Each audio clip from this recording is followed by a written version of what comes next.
আসসালামু আলাইকুম। কোরআন উইকলি আরও একটা ছোট্ট দৃষ্টি আকর্ষণী।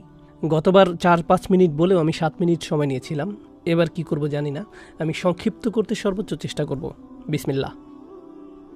আজকে আমি আপনাদেরকে মেজাজ ও রাগ নিয়ন্ত্রণ সম্পর্কে বলতে চাই, কিন্তু আমি নিজের কোনো মন গড়া বক্তব্য দিতে চাই না, বরং আল্লাহ কিভাবে এই বিষয়টি তুলে ধরেছেন এবং ব্যাপারগুলোকে সংশ্লিষ্ট করেছেন সেটাই উপস্থাপন করব, যেন আপনারা একেবারেই ভিন্ন এবং নৈর্বৃত্তিক আঙ্গিকে ব্যাপারটা চিন্তা করতে পারেন। প্রথমত আল্লাহ বলছেন, ফামা উতিতুম মিন শাইইন ফামাতাউল হায়াতিদ দুনিয়া।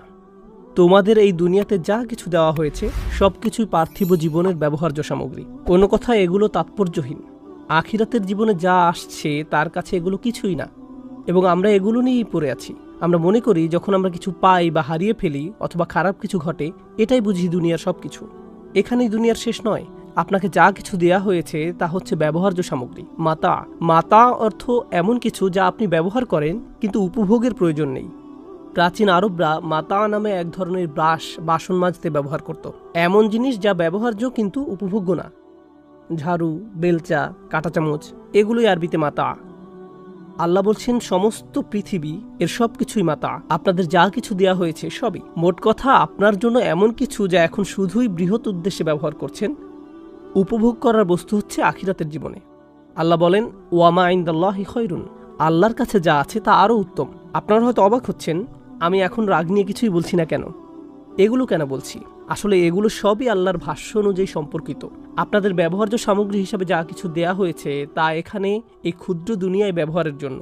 এই ক্ষুদ্র আবদ্ধ জীবনে এই সামগ্রীগুলো এখনই ব্যবহারের জন্য। আর আল্লাহ তার নিজের কাছে যেগুলো রেখে দিয়েছেন সেগুলি উত্তম। প্রথমত সেগুলো উত্তম, এবং দ্বিতীয়ত সেগুলো চিরস্থায়ী। সুতরাং পৃথিবীতে আপনি যা পেয়েছেন, আল্লাহর নিকট তার চেয়ে উত্তম সামগ্রী রয়েছে। আপনার যদি একটি বাড়ি থাকে, আল্লাহর কাছে উত্তম বাড়ি আছে। আপনার এখানে পোশাক আছে, আল্লাহর কাছে এর চেয়ে উৎকৃষ্ট পোশাক আছে। আপনার বাহন আছে, আল্লাহর কাছে আপনার জন্য আরও চমৎকার বাহন আছে। আপনার যদি যৌবন, স্বাস্থ্য, শক্তি বা সামর্থ্য থাকে, আল্লাহ আপনাকে এগুলোর চেয়েও উত্তম কিছু দিবেন। আপনার যে সঙ্গী আছে, আল্লাহ আপনাকে আরও উত্তম সঙ্গী দিবেন।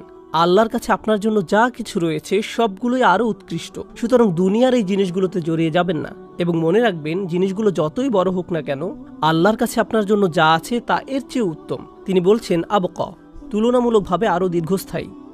অন্য কথায়, আপনার এখন যা আছে তা ক্ষণস্থায়ী। আপনার একটা বাড়ি আছে, ক্ষয়প্রাপ্ত হওয়া শুরু করবে। আপনার স্বাস্থ্য ভালো, তা নষ্ট হয়ে যাবে। আপনি শক্তিশালী, একসময় দুর্বল হয়ে যাবেন। আপনার সুন্দর গাড়ি আছে, একসময় সমস্যা দেখা দেবে। আপনার বন্ধু আছে, হারিয়ে যাবে, অন্য শহরে চলে যাবে, কিংবা জীবিকার তাগিদে অন্যত্র চলে যাবে। এই জীবনে আপনার যাই হোক না কেন,